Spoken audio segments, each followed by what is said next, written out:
The situational leadership model may look quite hefty, but we're going to go through it and you'll soon have a good understanding of the premise. In the first table, you'll see that we have 4 leadership styles. They've been placed according to these 2 types of behaviour. Directive behaviour is the extent to which the leader spells out what the follower's role is, by telling them what to do, when to do it, and how to do it. This is a varying scale, of course, from low directive behaviour to high directive behaviour. Supportive behaviour is the extent to which the leader provides listening and support and involves the follower in the decision making. This varies again from low supporting to high supporting. Moving on to this second table for a second, these are the developmental stages that a leadership needs to consider when choosing a leadership style. You'll see that it goes from here, high competence, through to moderate, some, and low competence. Competence being the skill required to complete a task. And also the variation in the commitment level a follower shows. So a good example of someone in the first developmental stage is someone who is new to a job.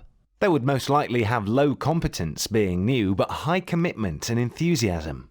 So the best leadership style to use for a D1 candidate is S1, directing.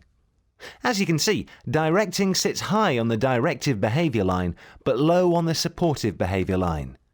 That's because the leader needs to be able to tell the follower exactly what needs to be done and how to do it. The follower doesn't need a lot of support, as they've already shown plenty of commitment. I'm sure you've managed to follow that all right, but if not, I'll wait here while you rewind the video and have another watch. Right, welcome back.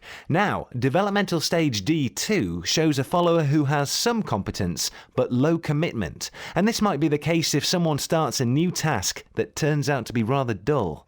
According to this clever table, you would need to then adopt leadership style S2, coaching. So you would need to be high on the directive behaviour scale, but also high on the supporting scale, because the follower would still need to be told what to do, but they would also need your support to motivate them into doing the boring task you gave them. D3 now shows someone who has moderate competence but variable commitment.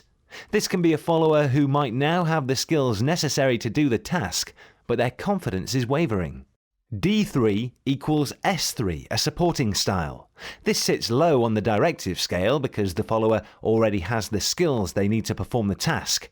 So all they need now is to know that the leader is there, keeping an eye on things and offering help as and when it's needed. Your last developmental stage is D4. The follower has the skills already in place to do a task, and they're perfectly committed to completing it. They know they can do it. So they need very, very little direction or support, which is why S4, delegating, is low on the directive and supportive scale. That doesn't mean the leader shouldn't touch base occasionally. So all you really need to understand now is that no one falls into each developmental stage all the time, which is why you need to decide which leadership style you need on a task-by-task basis. Believe it or not, this full-on looking table will become second nature to you the more you use it.